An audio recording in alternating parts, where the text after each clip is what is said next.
was cool. Everything was cool. Everything was cool. Welcome to the Hackaday podcast. I'm Elliot Williams. And I'm Dan Maloney. This is episode 332, 5 Axes Are Better Than 3, Hacking Your Behavior, and the Man Who Made Models. This week in Hackaday News, on Tuesday, we launched the tickets for SuperCon 2025, and within about an hour and a half, all 100 of the early bird tickets were gone. Woo. Bam! Like that. But the regular tickets are still there, and of course, are still a totally good deal. We have the slate lined up, but we are not yet revealing it. We'll be dealing that out in small doses over the next couple weeks. We have a super badge reveal coming up, probably shortly after that. But what we can tell you now, teasers. This year, SuperCon starts on Halloween itself. We usually start the first weekend in November, but this is one of those when the Friday is the 31st of October. So we decided to go for it, and that gives us a great excuse to throw a Halloween party at Supply Frame HQ during SuperCon. So we're going to have a Halloween party. It's going to be sci-fi themed, but of course you can come as whatever you want. We're not going to be like that. You can put on whatever you want. But there's actually, this is not giving away too much, I think, but there's a bit of a sci-fi theme running through the talks this year at SuperCon. Just because of what people submitted, but it may even bleed over into the keynote speech. So, Intrigue. Are you Star Trek or Star Wars? I'm both, I think, but I'd say primarily Trek. You will be happy. Good. So if you're... I'm excited now. Yeah, it's going to be fun.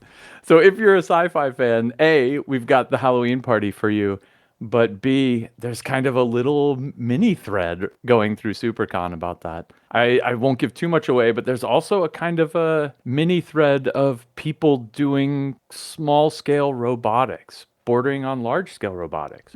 So again, this isn't something we necessarily chose. This is just kind of the zeitgeist. We're just riding the wave of our coolest submissions. But along the way, that's what we got. The other theme lit is retro communications. And last year, the Design Lab folks put together a museum of obsolete displays, got everyone in the community to send some cool old displays over. And the result was awesome. It was just a marvelous old analog displays bordering into fancy digital displays. It was really cool. It was just display tech writ large. And this year, it's going to be communications tech. So if you've got any old cool comms gear, send it on in. And I think we're thinking in particular retro. That sounds pretty cool. I like that. We'll send you the parts back. You're not giving them to us. You're loaning them to us. Are you? You get your stuff back at the end of the show. And a little slice of fame. We've got a form that's in the ticket announcement. You can find that there. Deadline for submissions is September 1st. So you've got a little bit under a month. But get in touch and let us know what you'd like to send our way. Just kind of can't believe we're talking about SuperCon already. I mean, we've been talking about it behind the scenes, August. But now it's like, it's out there. It's August. It's exactly right. It's still summer. Please give me some summer before we have to start thinking about fall things. Oh, you say that, but we're doing the badge stuff and we're like, we're behind schedule, panic. Well, you were behind schedule from January on that, so. I'm behind schedule on next year's badge already. Don't worry about it. This is a journey into sound. What's that sound? What's that sound? Good segue. Speaking of no segue, let's do a What's That Sound? This week is a sound reveal week. We played a sound last week. Jenny failed to guess what it was, but gave an incredibly detailed and convincing wrong answer, which actually is almost good enough. Those are the best. But let's see what Dan can do. All right.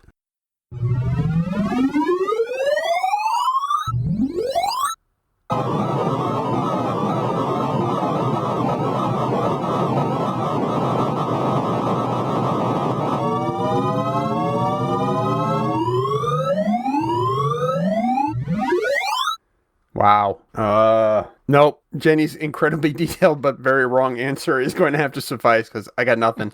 That middle section almost sounds like, I don't know, some sort of distortion in a I don't know. I'm just, I have nothing. What do you hear? Well, I mean, I hear a lot of synthesized sort of seeming sounds, and at one point it almost sounded like it was going to be one of the ever ascending tones, but... Right? Notes ramping up. Yep. Does sound familiar, but I'm just not getting it. No worries. So 50 people wrote in, 45 of them got it right, which is absolutely terrifying. In case you want to know what survivorship bias is in statistics, it's when the only people who fill out the survey are the ones who know the answers.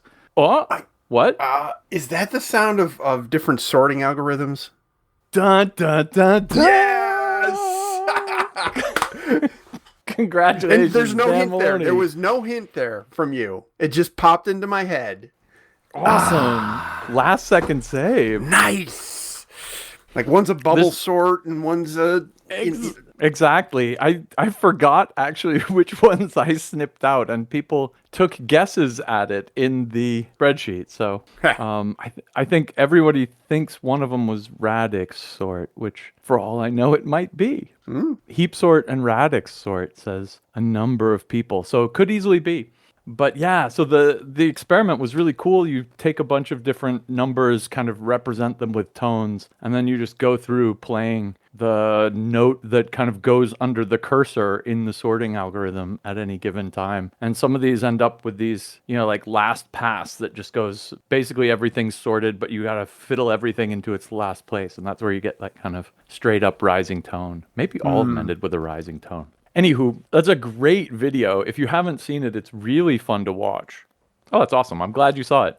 This was one of those I threw out there because if you haven't seen it, you absolutely should. A ton of our listeners had seen it and could recognize it. We're not sure if sonified or soundified is the right word. Best wrong answer comes from Cinco Sank Cinque 555. Experimental music piece where the amps are suspended on ropes above the microphones and a cat is allowed to play with the attached wah pedal. By far the best wrong answer. Now I want someone to build that. Exactly. 45 out of 50 got it right. So I'm going to need a big random number generator. Let's see what we got. I really need to up my random number game. I say that every week or every other week. Let's do the random NIST one. We'll pull a random number down from the NIST's super random randomness beacon. And we need a number from 1 to 45. Downloading, collecting official U.S. government entropy. The most confusing kind. Number is 26. Congratulations, Wes G. Sonification of a sorting algorithm. I'm pretty sure it was merge sort. Yee. You're going against the majority here, which is dangerous, but I can't remember. Answer's right. Congratulations. I'll get in touch with you and get you a t-shirt. Is the video you got it from the 15 sorting algorithms in 6 minutes? That's the one. That's the one? All right, got to put a link for that in. Oh, for sure. Yeah, please. What's the point of pointing them to a cool video if we don't point them to see what you're saying. So the rest of you will have a chance at a brand new sound next week. Tune in and we'll see what we got.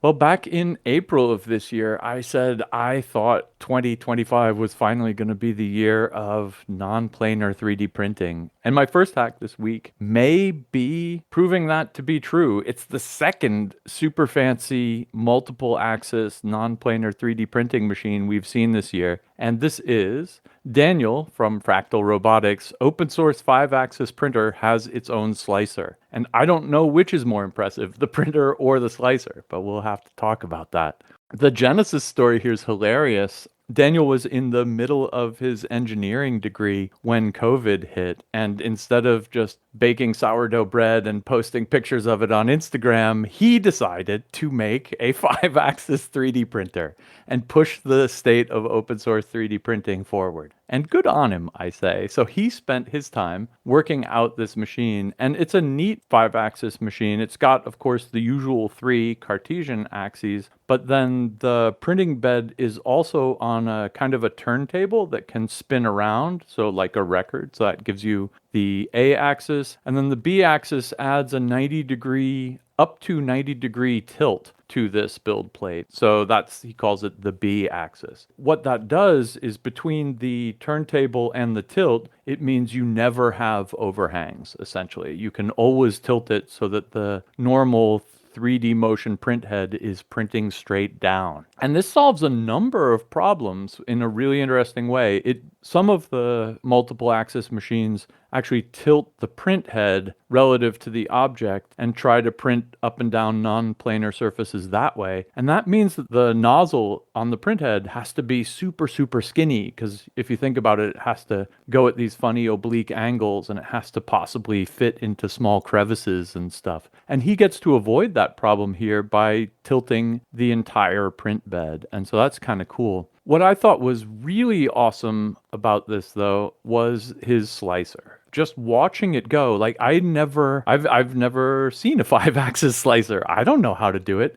In a regular 3D printer slicer, you just give it the model and it picks Z as the axis of slicing and just goes one Z layer, next Z layer, next Z layer. What Daniel does here that's really cool is that he lets you move this plane in which the print is growing in kind of both the A and B axes. So in the turntable and the tilt axis.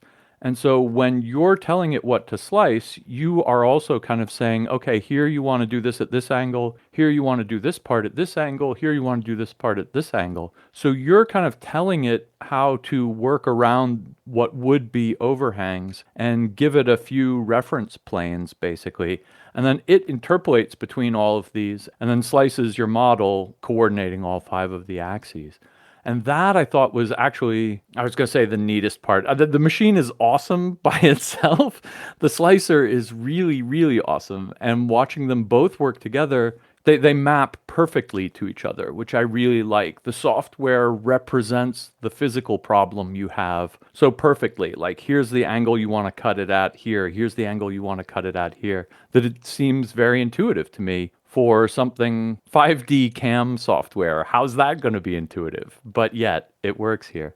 And so I think the combo of software and machine here is much more than the sum of its parts. I guess what I'm confused about is how the axis of rotation, what would it be, the B-axis, I guess, how you synchronize that with where the print head is. Because like you said, most of the 5-axis that I've seen, the head, be it a plasma cutter or a laser cutter or a 3D printer, or specifically, especially a CNC, you're used to seeing the B-axis being sort of a wrist on the end that moves the tool through like 180 degrees or so. I get how you can make the coordinate systems coordinate together, but it just seems like when you tilt the table, it's moving through an arc. That point on in the middle of the table is moving through an arc, and you've got to figure that out in XY movements for the in the XYZ gantry part of it, right? Precisely. He talks about just that in the video and gets into how he has to know super accurately where the center of rotation is for that plate at any given time. And so it actually does a whole bunch of calibration early on. And then, the rest is math, I say, waving my hands. But yeah, the short answer is he does need to know exactly what it's rotating around when it's doing that tilt move. I see absolutely the value of no supports and being able to do complicated shapes like that with layer lines that kind of don't matter anymore because they're opposing each other in a lot of cases. You're making a turn, so the layer lines that were going it forming kind of a weak point. Well, they're it may be weak there, but it's strong here because the layer lines are see, you just kind of short out when you start thinking about what this means, what the implications of this are. No, but you got it. That's actually another feature that he mentions that I didn't. The obvious thing is to prevent overhangs by kind of staging these reference planes from which it's growing up. But then the other thing you could do is you could just vary them through a normal print. And like you say, you'd get interlocking non-planar layers that make it stronger just by virtue of being not laid over each other like single bricks stacked up on top. So that's another application he's looking into. I think this one is a really neat contrast to the other super duper multi-axis non-planar 3D printer we covered this year, which is Joshua Bird's machine. I'll throw the links in the show notes to this. I think this is the one you had in mind when you were talking about the pivoting head. This one also has a funny x-axis that kind of moves in and out. So it's got like it's suspended on a rail, and it kind of pushes forward, and then the print head on the end of that tilts. And so that's the strangest looking machine. And not only is that machine entirely different, but this one also has an entirely different slicing philosophy that's meant to be entirely hands off and explicitly designed to get rid of overhangs. So it kind of morphs the shape you have into something that topologically doesn't have any overhangs, and then undoes that back into the G code by, where it moves the machine. So anyway, this one, Joshua Bird's slicer, is entirely automatic and really interesting, but it only kind of gets rid of overhangs. Whereas Daniel's slicer is entirely hands-on, entirely person-driven, and you can kind of push it into this interlocking layers mode or just make it do overhangs, but it also requires some smart human operator input. I think both of those are really neat, and they're kind of two wholly different directions you can push, non-planar plus multi-axis 3D printers into. And if 2025 is the year of crazy multi-axis nonlinear 3D prints, I'm going to be a happy, happy man. I love seeing these things. My first pick this week is Why Names Break Systems. Now, this goes out to all the people with delimited names of some sort, either apostrophized or hyphenated or whatever your delimiter of choice is.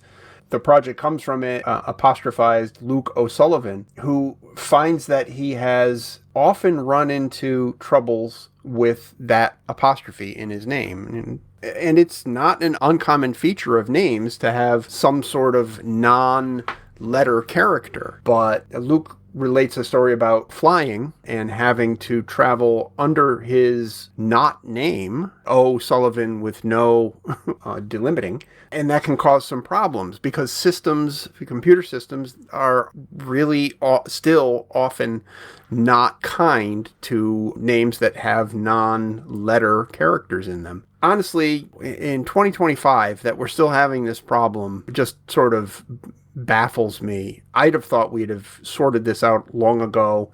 People have been hyphenating their last names since, 1700s, 1800s. This is not a new problem in any way. Apostrophes in names are not at all new. People who have names that have features in them that don't make any sense at all in English. I know there's some alphabets that have exclamation points in them. And then there's the accents and the graves and the circumflexes and the diacritical marks and all of that. And all of these tend to cause problems with poorly written software, which I think Luke's point is that he's getting caught up in a general fear of anything that's in a text field could be used as a vector for attack. For instance, you could, little Bobby drop table, I think the XKCD joke would be a problem for unsanitized inputs, which it's true. You could perhaps do SQL injection or code injection through a name field, but is that really on the person whose name is hyphenated to change their name in their documents or to try to fly under a false name, which basically can result in some pretty stiff penalties? But the coders are putting the onus on society, basically, to stop using apostrophes and hyphens in names or just give it up altogether. And the reason that this kind of caught my eye was because, I live in Coeur d'Alene, Idaho, and there's a apostrophe in Delane, and that constantly... I type out Coeur d'Alene. It's two separate words. Some systems say that that's not the approved address. You don't actually live there. You actually live at a place called Coeur d'Alene. They make that one word. Or they make it Coeur d'Alene. Also doesn't exist. And it gets you, when it's a place name, it's not that big a deal. You get tweaky about it. But when it's your name, it contains all the history of everybody who went before you. Changing it is it prickles in a way that shouldn't. When the software problem could easily be solved, I think was basically Luke's sticking point on this whole thing. And he's obviously experienced it his whole life. I had a friend named Anne Marie, and she related a story to me that her teacher, when she was young, said, "No, your first name is Anne, your second name's Marie." And young Anne Marie, 5 years old or 6 years old, is like, "No, my first name is Anne Marie. I don't have a middle name." And actually, her last name was Sullivan too. So I've heard stories like this all along through my life, and really, aren't we to a point where we can just not have to worry about this anymore? Apparently, the answer is no.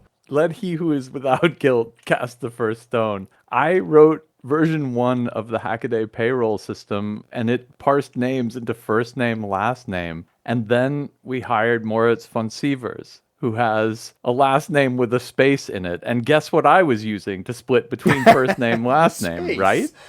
Now we have someone who has the fifth at the end of his name. Guess how that breaks my naming thing yet again in a second way. So, I feel it, man. I feel it. But I've actually also suffered from this recently, and in a different way. Last year when I flew to the States, German systems like to have all of your prefixes. So I was Mr. Dr. Elliot Williams in their system because, there could be a Mrs. Dr. somebody, right? Like, maybe you want all your prefixes. And it's CodeShare United. United system can't handle this. So it goes with MRDR Elliot. So it looks like, it looks like Murder Elliot, first of all. And second, and more importantly, it doesn't match my passport because it doesn't match my damn name on my passport. So I can't do advanced check-in. I have to go through everything manually and explain them this problem. I got on the plane, it's no problem, but not without standing in about 2 extra hours worth of lines. And so, yeah, right? You don't even have to have a weird name. You just need to have, you just need to be in a culture that treats names differently. And someone brought up the absolutely marvelous falsehoods programmers believe about names, which is a great old internet post that starts off with people have exactly one canonical full name and gets, even crazier lies. People have exactly n names for any value of n. People's names fit within a certain amount of space. People's names don't change. People's names can change, but only at certain times. People's names are written in ASCII. People's names are mapped into Unicode points. People's names are case sensitive. People's names are case insensitive. People's names have prefixes and suffixes, but you can safely ignore those. People's names don't contain numbers. It just goes on and on. People's names are not written in all caps, which is something French people do with their last names. If you see someone French, their name is first name normal case, last name all caps. And really? They like that. People's names are globally unique. People's names are almost globally unique. Most systems will never have to deal with names from China. It's lovely. And finally, it ends up with number 40 is people have names. And this is the hardest one to wrap your head around. But there are actually people who don't get names until a later time in their life, or they have a young name, a milk name, until they get their final name. And there are all these things which anything you can want to assume for programming simplicity about names will end up being wrong, which I love. And my favorite comment of all is from K Twice, who writes, "What \apostrophe S the problem?" He just escapes the apostrophe.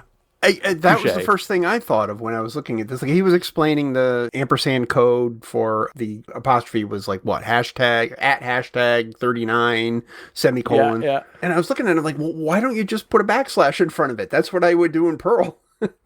Yep. It just doesn't work everywhere. As always, the Unix solution is the best solution. Of course. But that's the low-hanging fruit, Luke O'Sullivan. I mean, he has a first name and a last name that are split by a space in the middle. He's an easy case. My algorithm would have handled Luke O'Sullivan, but, choked on Moritz von Sievers. QA engineer walks into a bar and orders a beer, he orders 0 beers, orders 9999999 beers, orders a lizard, orders -1 beers, and then a customer walks in and asks for a bathroom and the whole place bursts into flames. Well, my next hack is a neat video about why cheap digital microscopes are pretty terrible. And this comes to us from Outdoors55, and he's actually interested in sharpening knives super sharp. And the reason he's interested in microscopes is because he wants to see the knife edge and see if he's removed all the burr and, how well he's honed the knife down. And it gets, super nerdy knifey. But that's not the point of this video. The point of this video is super nerdy microscopy, which I love. And if the question is, are those cheap digital microscopes any good? The answer is, of course, no. Most of this video is him going into why. And what any good means is, surprisingly, is using a microscope to look at something with super huge magnification. In this case, 1500x, it says on the box. Better than taking a picture with his Sony camera, just a regular 35mm camera and a good macro lens, even though the good macro lens only says it's like 3x. And the answer is his Sony setup makes infinitely better pictures, and he demonstrates this to you as well. But there's kind of a catch. And some of that has to do with what 1500x and 3x mean. When the cheap microscope tells you it's got 1500x, what they mean is if you put it on a really big screen, it's going to look 1500 times bigger than it is in real life. Whereas the 3x on the macro lens means I'm going to make this object 3 times bigger than it is on the image plane of the sensor. And that sensor has so many pixels and they're so dense that kind of multiplies up that effective resolution by a whole bunch. And that's why these two numbers aren't at all comparable. In fact, if you look at the 3x of his macro lens and the 1500x of this microscope, and then you say, oh yeah, but his thing is 8,000 pixels wide, the 3 is already 24,000, right? Like it's a much bigger number in terms of raw pixels. And the other point, of course, is just the lens. The lens he's paid $1,000 for, this fancy Sony macro lens, is just a lot better than the cheap plastic / poor glass lens they have on a $150 digital microscope. No surprise there. It's optics all the way. But then plus sensor quality, the sensor on the Sony camera is fantastic. It has a crazy dynamic range, so it can handle the differences in light and pick up all these fine details that the, let's say very cheap sensor in the digital microscope can't pick up. And if you've ever looked through those digital microscopes, they've got like all sorts of bloom and the sensor is not very good. The lens is not very good. So how can you get good images? What I think is neat about the video is he then says, well, here's some of the tricks I'm using on my camera setup. Can I also apply them to the microscope? And in particular, when you do macro shots, you get a really thin depth of field. And so he does a trick known as focus stacking on his camera, where you take a picture, change the focus a little bit, take the picture, change the focus a little bit,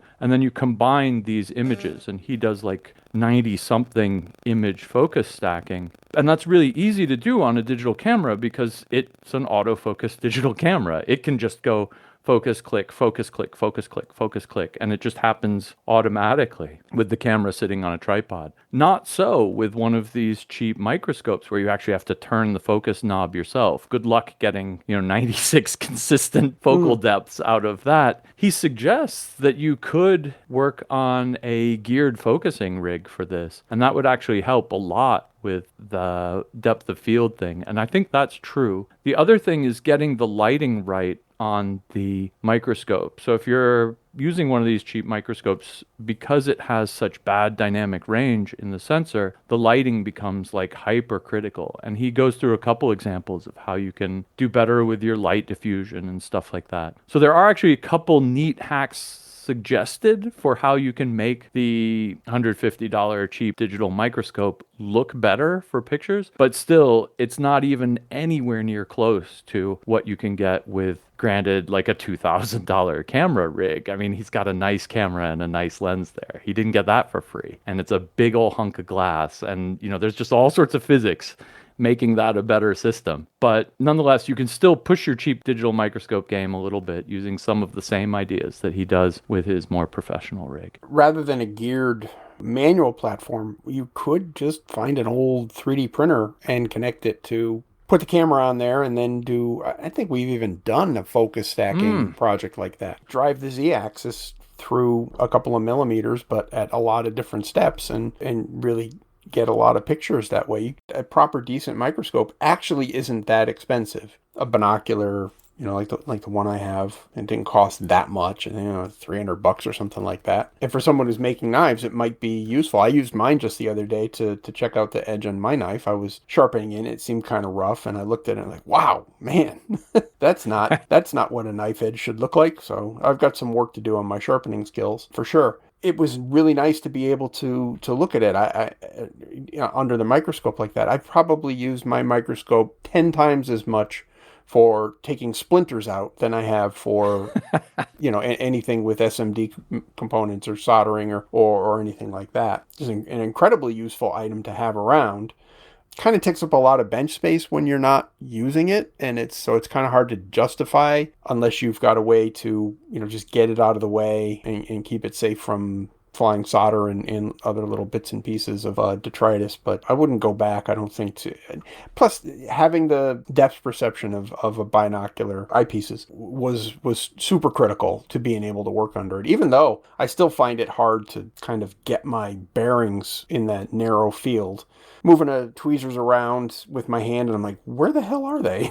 I back off from the eyepiece, like, oh man, I'm not even near the field of okay. And then getting it approximately in the field of view so that you can work on it. Then once everything locks in, you're kind of like you're good to go. But I can see where you wouldn't want to make the investment in something like that. But maybe it's a false economy to think that one of these little things is gonna do what you imagine it's gonna do when you click the button on Amazon or whatever. The cheap microscopes also will take photos for you, and they'll take videos for you. And so if you need it to do that, then, that's part of the value that you're getting, even if it's not going to be as clear as it would, a microscope with better optics, like the one you've got, or with better sensors, like the ones you have in your eyes.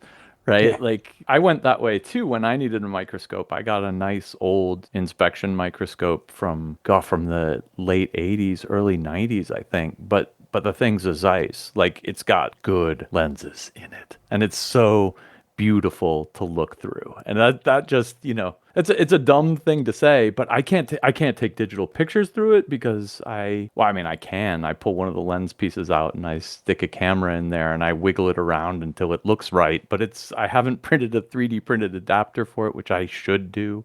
In some ways, it's not as quick and flexible and like point and shoot as one of those, cheap LCD microscopes would be. On the other hand, there's, no lag between the movement of the object and my perception of it, or, whatever the speed of light is between here or there. It's nothing compared to the speed of my neurons. I'm an old photographer. I like big lenses. I cannot lie.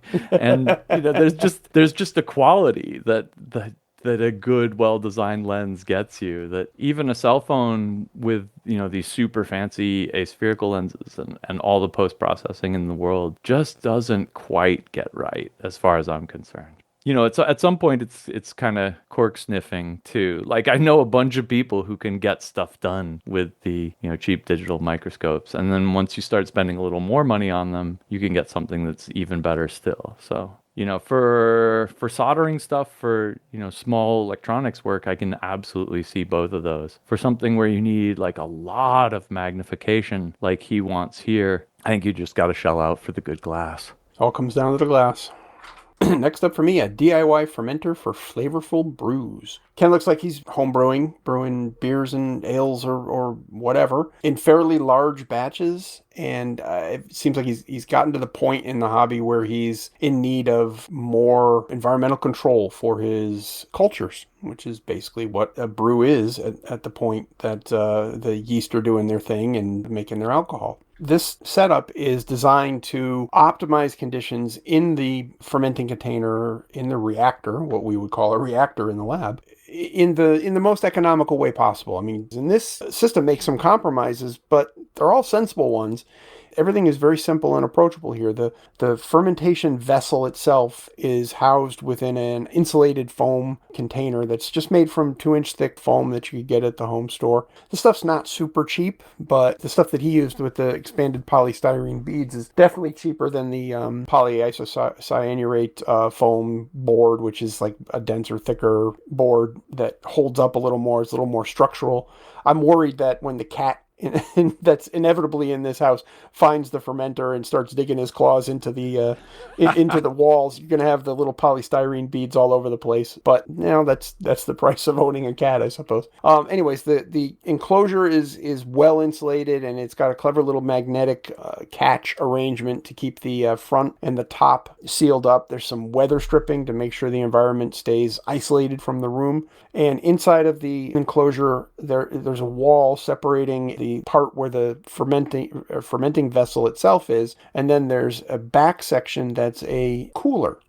Ken is using an old trick where he freezes bottles of water, like maybe a jug or like a soda bottle or something like that, puts them in this separate enclosure in back of the fermentation vessel, and uses that as a cold sink. There's a fan to blow air from one compartment to another. And so when the temperature sensors that are inside the fermentation side detect that it's getting a little too warm in there, the fan turns on. To kind of keep those in balance, I believe he's got a heating mat you use for seedling starting that's underneath the fermentation vessel, and so that can heat it up when it needs a little heat up, and blocks of ice in back can cool it down, and everything lives in enough harmony thanks to an ESP32 running ESP home firmware, and so going through Home Assistant to keep everything under control, that he's getting good brews apparently with a modest investment. Nice hack. I am worried about the cat, but that should sort itself out after 1 or 2 picking sessions. And you could probably see this if you're into biohacking and you wanted to, brew up a large batch of recombinant yeast to do something interesting with, then you could probably use something like this too, not just for brewing. It's fun because heating something up is ridiculously easy. You get a resistor and you run current through it. Yep. It's cooling it down that's harder, right? If you, God forbid, go the Peltier cooler way, yeah, your life is going to be sad. And the other option is then just buying a chiller, and that's expensive and noisy and loud. And I love the solution of just put a bunch of ice back there and blow the hot air through it when you need to cool it down. That's so brutally simple, cheap, and lovely that, it's the right solution. If he makes one of these batches of beer and it needs to ferment for 10 days, he can change the ice out every day for 10 days. That's not a big deal for 10 gallons of beer. He can't drink 10 gallons of beer in 10 days. That's not much effort at all. And I actually live the same ghetto life in my own way. I have a laser cutter in the basement, and I'm still doing that thing with the water cooling loop where I just have, a big bucket of distilled water, and I just grab some cold packs from the freezer and I throw them in there when I start a laser cutting job, and that keeps it at room temperature too. If I were doing this 24/7, if I were running 5-hour jobs or something, then maybe I would need to switch the ice packs out, but I'm not. I'm cutting small stuff occasionally, and for that it's entirely sufficient, and even less tech than his low-tech fermenter here. And that's kind of the last thing I really do love about it. He's got the sensors, so he's got the ultra-precise control in a way. He can heat it up, he can cool it down with this very simple system, but because he can measure the temperature well and activate the fans, control it very precisely, log it, blah, blah, blah, blah, blah, right? It kind of is the mix of new tech possibilities with, we're going to use ice for a refrigerator like it's 1902. It's kind of the two of these working together that make it an efficient and neat system. And I like that. Just as I'm sitting here, I'm realizing this time of year, what lines the aisles in every Walmart in the United States and probably in the world? Boxes of dorm fridges. The little dorm fridges. You're going to send your kid off to college. You're going to send them with a refrigerator. Everybody gets a refrigerator, right? They're cheap. They're like $80. You can probably find them for $70 someplace. Get one of those. Drill some holes in the side of it. Put some hoses through into a whatever size vessel of water fits inside of the space in there, and then just a little aquarium pump or some pond pump or something like that circulates water from that reservoir through to a heat exchanger or a cooling loop that's inside the tank, or use your imagination. And for the cost of a dorm fridge and a little bit of hackery and probably some of that spray foam to seal things up, you would eliminate the need for the ice. You'd have something that takes up twice as much space, uses a lot of electricity, is kind of noisy, and costs $80. Yeah. I don't understand why you can't see the logic of it. Don't fight me on this. Anything for beer, man. Anything for beer. Well, my last one today comes from Jaffe Riddle. This is the tape speed keyboard, and it's a new take on kind of an old idea. He even mentions it in the beginning of this video. He says, "Isn't this a Mellotron?" And no, it's not quite, but it's kind of close. He has a tape recorder that has a variable speed, and it can play both sides of the tape alternately by flipping a switch. And he thinks to himself, wouldn't this make a great project to see if I can control the speed of the motors with a keyboard to have it play different notes? And then using the fact that it can read both sides of the tape, the upper track and the lower track, normally when you flip a tape over, they reverse positions, right? I guess he's reading them only in mono though, so it's only 2 tracks instead of 4, but whatever. The thing can read both of them. He's like, I can even play 2 different tracks at the same time. And, by carefully constructing the tapes, you could play different samples. It could be really cool. And that's his idea. And then he starts down this path. Well, it's a great video. You should watch it. But the long story here is that he enlists the help of his father because he's not a good electrical engineer, and they start having a really nice father and son project that gets thwarted by the fact that the motor in the tape player doesn't have enough range to cover musically useful notes. It's not easy to do the 2 tracking, etc., etc. And they basically end up redesigning all of the electronics and all of the features of this tape box that made it what was appealing to them in the first place. And he says afterwards, I could have just used any old tape player for this because we ended up completely overhauling the motor and the electronics and everything. After learning things along the way, I should have just started over a couple times.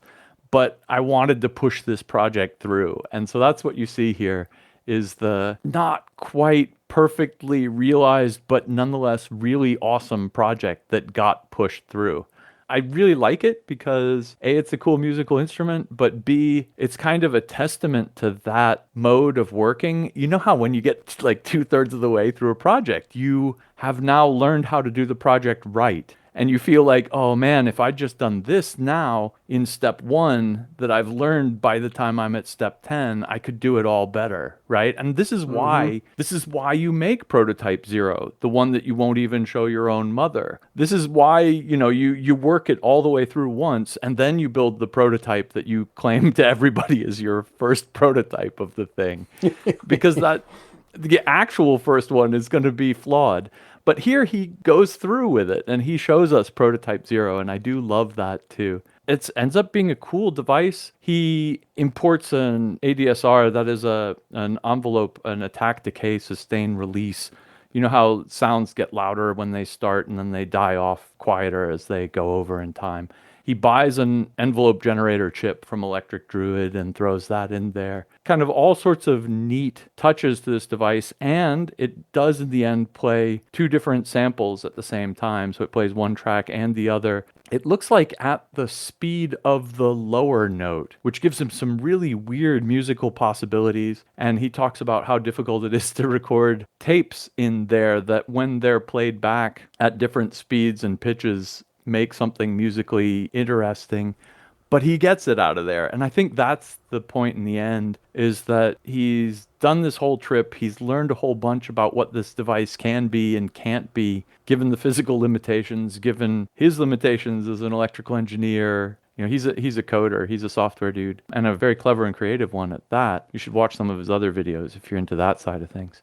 This one ends up with a really cool musical instrument that isn't fancy or sophisticated. You wouldn't confuse it for a Mellotron, which people have used as an actual musical instrument, but But yet this thing has its own properties and its own ways of playing it. And he starts exploring that. And I think that's really cool too. So this is, A, it's the story of Prototype Zero, but then B, it's how far can you push Prototype Zero. And if he does make his next one, it may be more refined, but I don't know if it'll have the same charm. My big question is, what the hell is this tape recorder? Why does it exist? What's the use case for a tape recorder that you can play both sides at the same time? I think it's a transcription tape recorder. Some sort of like a dictaphone kind of thing or something. But it may be we had one of these in like the language learning lab when I was in college. This kind of looks like something from teaching environments or something like that, educational environments. Or court recorder or transcription or hey, play it slower so I can see what they're saying here. Oh, I don't know. It's cool. Yeah, and the neat thing about recording on both sides without flipping the tape over is you don't have to flip the tape over. You've got kind of twice as much tape as you thought you had without having to flip it. So maybe it's useful for continuous recording, like in a court recording setup. Bygone era. Yeah, no kidding. Last up for me, can a thermal printer cure ADHD? Obviously not, but it could probably help. At least according to Laurie Haro, who has a procrastination habit that a lot of us can probably relate to. I know I can. And the idea here is to gamify the process of organizing your life to the point where your brain perceives moving through the list of things that you have to do as you would if you were playing a video game. And the thing about a video game that Lori points out here in the article is that there's a constant feedback loop that goes from, whatever your game is, Minecraft or a first-person shooter or whatever, you've got this constant feedback loop that what you do results in something. You fire a gun, you hit a target, you pick up a block enough times and you get a diamond or whatever. But all of those things end up giving you a little shot of dopamine at the end of it that tells your brain,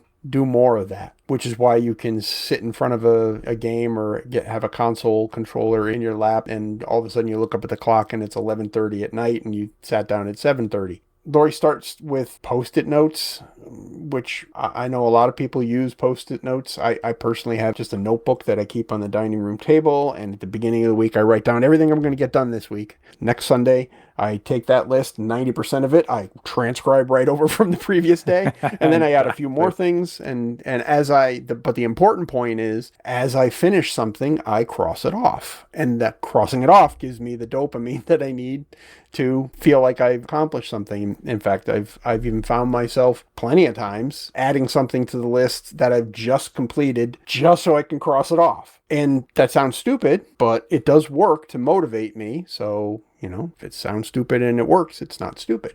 Taking this a little bit further and kind of automating it, Lori took one of those regular receipt printers that you can get for not very much money and used that as a way to print out a bunch of things that need to get done, pinning them to a board and then being able to take them down, crumble them up and throw them away. And that closes the loop. So each one of those tags, each one of those receipts has a job to do: clean the floor, clean the toilet, blah, blah, blah. Everything here is cleaning. I think that might be the problem. Now that I'm looking at it, that might be the problem. None of the jobs are fun. Nothing here says, fix the car, change the oil, build a shelf. There's nothing fun here. I mean, that's a hack that I use myself, is I try to, along with the cutting the grass and getting a haircut and things like that, I throw in, put the antenna up on your shack, do this, do that, and fun jobs mixed in among the necessary things. This is, again, more of a mind hack than a technology hack. And I kind of like it. I kind of like the idea of the receipt printer used to close the loop on the whole process. I think that's kind of neat and gives it a little bit of a tech edge that probably helps. Of course, you get into the problem of developing something like this when Post-it notes do literally the exact same thing and don't cost anything and have no hurdle to come over, no tech hurdles to come over that might get you hung up on this job and building this system rather than doing the things that the system is going to tell you to do. Kind of just another excuse for procrastination, right? Because then you've got to build something. Oh, well, we know. We've all been there. Anyways, it's an interesting approach to it, and it might work for some people. And I think the key insight is the brain hacking and the gamification of it and closing that dopamine loop. The dopamine rant, the short version goes like this. I think you people are chemicalizing something that's human, and I don't know if the science is really there behind dopamine. There's certainly, the science is there for people who have dopamine issues. It's related to ADHD, and it's related to Parkinson's and a whole bunch of other things. It's a super common neurotransmitter. I don't know if doing the right thing has actually been shown to squirt dopamine anywhere. But I understand what you mean. I've lived in the last decade. I understand what you kids these days mean by dopamine. And what you mean is something that makes you feel good. And it does make you feel good to get a task done and like go, there, done. And I love the like physical gesture of pulling the Post-it note, or in this case, the printer note, off of the board, scrumpling it up and throwing it in a glass trash can that then you can see fill up over time. So you both get this kind of crumpling the paper up and pitching it in there, which, you know, it is kind of a fun, you know, there, I did it. And then you also get this accumulation of paper. I like that a lot. I also totally agree with you that this is the procrastination of getting your work done in making this whole system. And, you know, if procrastination is a bad thing, it's also the mother of Hackaday projects. Exactly. And like, I'm okay with that. If this is what it takes, if not cleaning your kitchen floor is what it takes to make a really cool device like this, I guess I'm down with that. Well, my first hack comes from Mir Semk. Man, we got to figure out how to pronounce this guy's name. I've always just said like Mercenic. He submitted so many projects to I.O. Constant. Who submitted so many projects to Hackaday I.O. that I really should figure out how to pronounce his name. Sparks Fly, building a 330 kilovolt supply from a PC power supply. Well, this is kind of a misleading title. He has already made a previous really nice high voltage supply project from a PC power supply. And this is just the second part where he steps it up to absurdly high voltages. And he does that with a Cockcroft-Watson generator, which is that array of diodes pointing into capacitors, pointing into diodes, pointing into capacitors, that when you pass alternating current through it, it like pumps the voltage up on one side. What's cool about this is that he builds the mirror image of that to pump the voltage down on the other side. And so while there is kind of a limit of how many doublings you can get out of a Cockcroft-Watson generator because it starts to break down, he does it on both sides of the power supply. So he actually gets kind of twice the action out of it. And this thing's putting out a spark that, no joke, is probably 10 centimeters, maybe longer. It's crazy. Danger, danger. Do not try this at home unless you know what you're doing. But really, really cool. Mr. Flippant, a speed loader for your 3D printer filament. A couple people suggested in the comments that this is a solution looking for a problem, and maybe it is. But if you have one of those printers where you have to feed the filament up through essentially a Bowden tube, every time you change different filaments, you have to like refiddle it up there. And, you know, maybe you get lots of grease from your hands on it. Maybe you just hate fiddling filament through tubes. This takes a small motor, a 9-volt battery, and automates the problem for you. So you just put your filament in there, put it up against the tube, press the button, and it loads it. Do you need one? Absolutely not. Do you want one after watching this goofy video? Maybe so. Also 3D printing related, how to design 3D printed parts with tolerance in mind from Slant 3D. This is about making lids fit boxes, basically, and regardless of the tolerance of your 3D printer and how wonky it is. The solutions he comes up with are basically all adding allowances, adding some flexibility into the system. Some of them have lids that fit by flexing. Some have parts that have cutouts, so there's less surface pressing against the other surface. Some have wedges, some have fingers. It's just a neat video showing the different ways you can design some mechanical allowance into tight-fitting 3D prints. And last up, you have to read the comments on this one. Flying Toast, fire alarm disco party. He gets a fire alarm call box and he puts an ESP in there and it triggers a disco party lamp and some music. A bunch of people took this far too seriously, and they're like, this is a problem. The fire marshal's going to shut you down. This was all remotely operated. The whole thing is driven by a battery and runs by Wi-Fi. It's clearly a gag. It's clearly short term. But then an equal, maybe even larger number of people started riffing on it. Like, what songs does it play? Disco Inferno? Lots of fun in the comments. And in the end, his roommate comes in and says, yeah, we don't have a fire call box. This isn't going to get mistaken for a real one. This is all just a gag. Source, I'm his roommate. And I love that. So everybody who's worried about the safety things here, don't fret. This is just for fun. And everybody who's out there making fire disco jokes, has to play Burning Down the House. Congratulations. Thank you all. First up for quick picks for me, for all of my picks this week, I chose 1 Hertz challenge entries. We've got a lot of them, so I just picked a couple that I thought were indicative. Number 1, blinking an LED the very old-fashioned way. This comes from Jeremy Geppert, and this is kind of what I had in mind as a possibility when I came up with the idea for the 1 Hertz challenge. This one is a completely mechanical way of blinking an LED. The LED is on all the time. It's just wired up to a battery through a resistor. It's on all the time.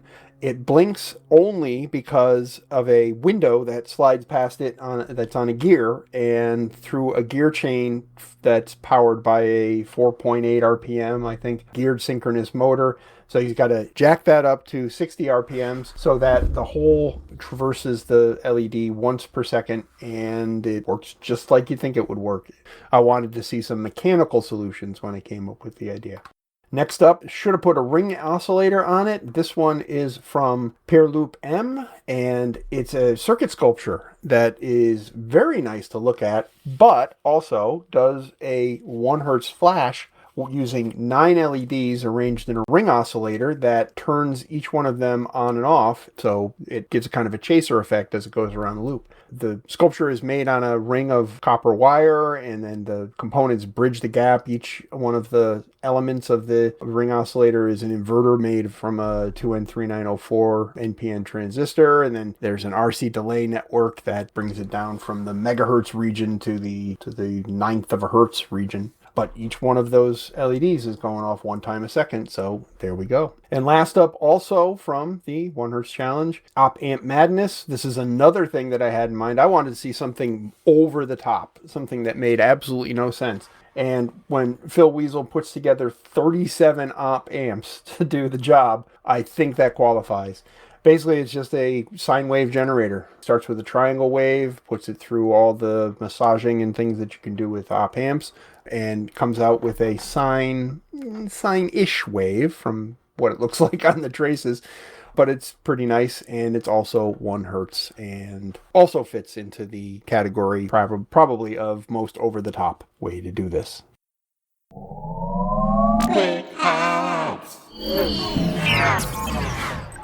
All right, now it's time for our Can't Miss articles. These are long-form pieces written by our fantastic Hackaday writing staff. This week I wanted to pick one. It was kind of a news event last week that came in too late for us to cover in the podcast, but I didn't want to let another podcast go without commemorating it. Farewell Shinsaku Tamiya, the man who gave us the best things to build, was a write-up by Jenny of the passing of Tamiya-san, the man who founded the Tamiya Model Company. And if you aren't one of those people who built up small plastic models in your childhood, maybe you don't know Tamiya, but I'm guessing that a bunch of you do. What's funny here is how many people in our Hackaday orbit this one model company touched. And it's really cool because a lot of people in the comments come in and say, I have fond memories of doing this when I was a kid. I used to make these toys. Some of them were more or less mechanically accurate, and I'll get into that in a sec. So it's funny that a model company can touch so many people's lives, but as evidenced by the comments, it absolutely had. And what a further example, after this article got posted, our artist, Joe Kim, said, "Oh my God, I used to spend my childhood making and painting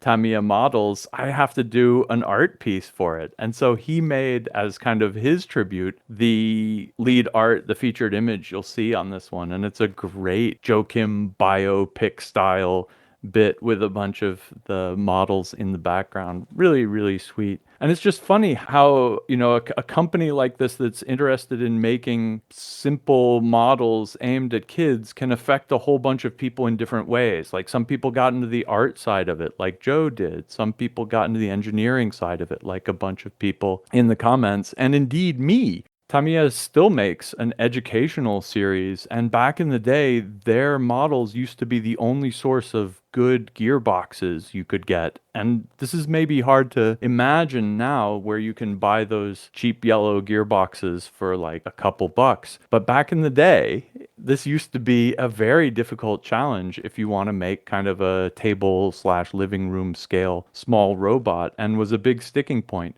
But the Tamiya company puts together this awesome educational line, which includes this incredibly complicated but really neat reconfigurable gearbox. So you can get a whole bunch of different gear ratios out of it depending on how you configure them. That was super important in my kind of early screwing around with robotics as a youth. So, it affected my life too, but in a totally different way than Joe Kim's and in a totally different way than Jenny's. And I thought that was really cool too. So I wrote up a newsletter article about this, and someone responded, yeah, I wonder how many future engineers putting these kits together inspired. And I actually really like Haha's comment here. Models don't make future engineers, but future engineers can be spotted young.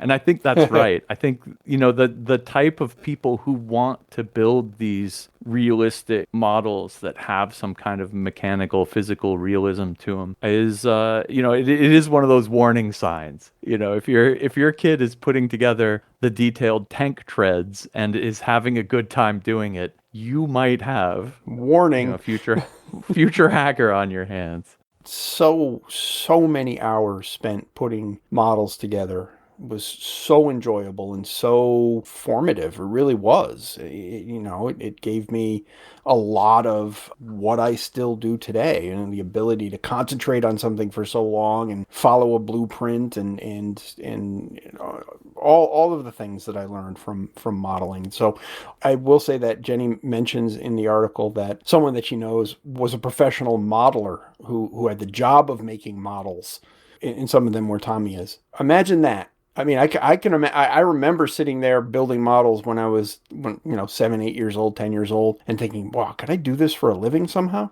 Nah, nobody could ever do this for a living. And then, well, I guess somebody did and started living the dream. And then, somebody's got to make the models for Star Wars, and someone's got to make the models go into movies and TV shows and all of that. So you probably could develop your career just building models and modifying models and kit bashing models. I tried to get into that when I was younger too. Take a couple of different kits and put them together and see what you can come up with. Always a super fun time, and I appreciate the efforts of people like Mr. Tamiya. You look at his picture and you look at his face and like, this guy just wants to have fun. Right? Doesn't it just look like a face that he's just like, he would just be perfectly at home or sitting at a dining room table covered with parts and like, well, where's number 23? Where's this? And where's my glue? Get me A7. A life well lived, it seems to me. So good to see that other people were similarly inspired by a box full of polystyrene injected molded parts. My pick this week for Can't Miss is What Happens When Lightning Strikes a Plane. Lewin Day gives us the answer to that, and you'd think the answer obviously would be nothing good, but as it turns out, not that big a deal. Lightning is all around us all the time. The Earth is practically alive with it, and you see it from space. When you're in the sky, you'd think you might be above all that, but you're not. You still are at risk of electric discharge because That's just what lightning is. In this article, Lewin mentions a bit of a confusing statistic. He says that in-service commercial passenger planes get hit by lightning 1 or 2 times a year on average. And at first I looked at that and I was like, only 1 or 2 planes a year get hit by lightning? No, that's not what it means. Every plane gets hit about once or twice a year on average. That's what that means. So that's a lot. When you take a look at ADSB Exchange or FlightAware and you see all those planes in the sky, fair number of these strikes. They do a lot to avoid getting hit, which just makes sense because not necessarily so much from the damage that the lightning does, because as we'll see, engineering helps prevent serious damage to most planes, but because the environment in which lightning originates is not the aviator's friend or the passenger's friend. You don't want to be flying through a thunderstorm for plenty of reasons, probably least among them getting hit by lightning. The thing that makes lightning strikes on planes not so dangerous these days is, of course, previous catastrophes where lightning has knocked planes out of the sky. Lewin gives a couple of examples of this. I think in 1963 Pan Am Flight 214, lightning actually lit fuel vapor on fire inside of the tanks, which of course is not consistent with being a flying machine anymore. But a couple of other accidents, a 1971 crash of a Lockheed L-188 Electra, whose wing suffered a failure after a lightning strike. But the lessons learned from these earlier events in aviation history have led to requirements that airliner manufacturers are required to abide that will make this less of a problem. Chief among those is bonding everything together to make sure that the essentially Faraday cage of the fuselage of the airplane is continuous and has no high impedance paths that might result in current flowing through them and heating anything up. Because lightning generally enters one part of an aircraft and leaves from another as the plane flies through charged air.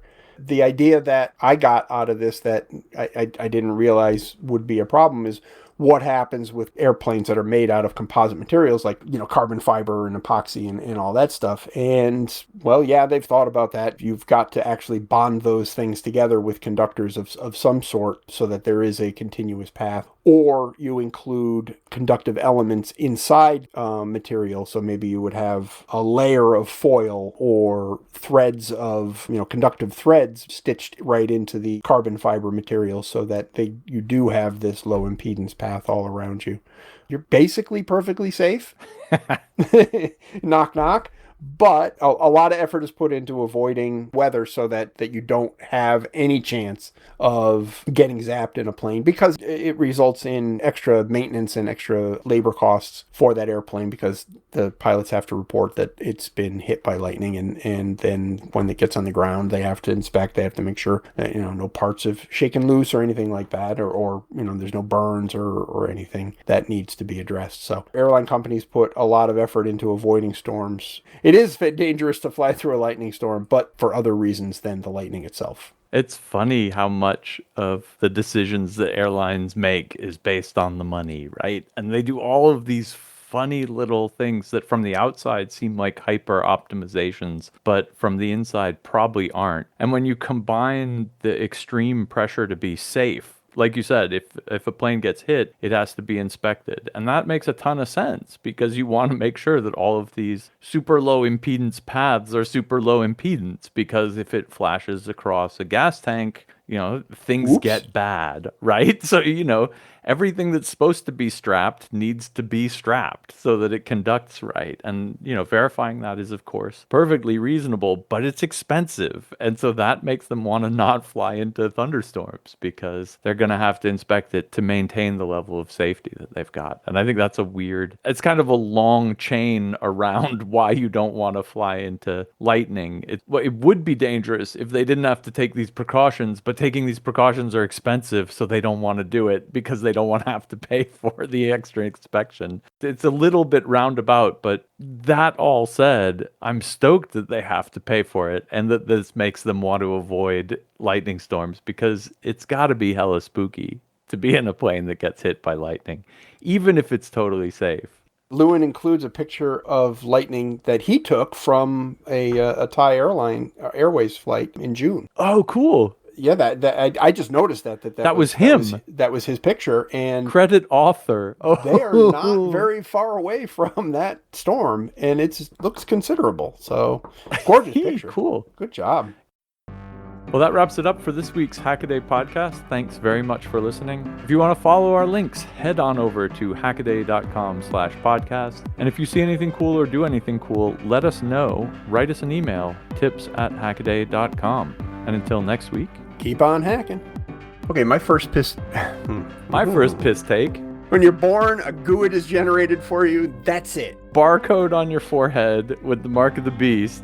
And that solves the problem. Why cheap digital microphones are pretty terrible. Microscopes. Damn it. Thank you.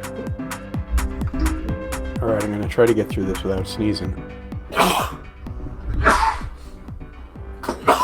So, I've totally lost my thread here. This is horrible.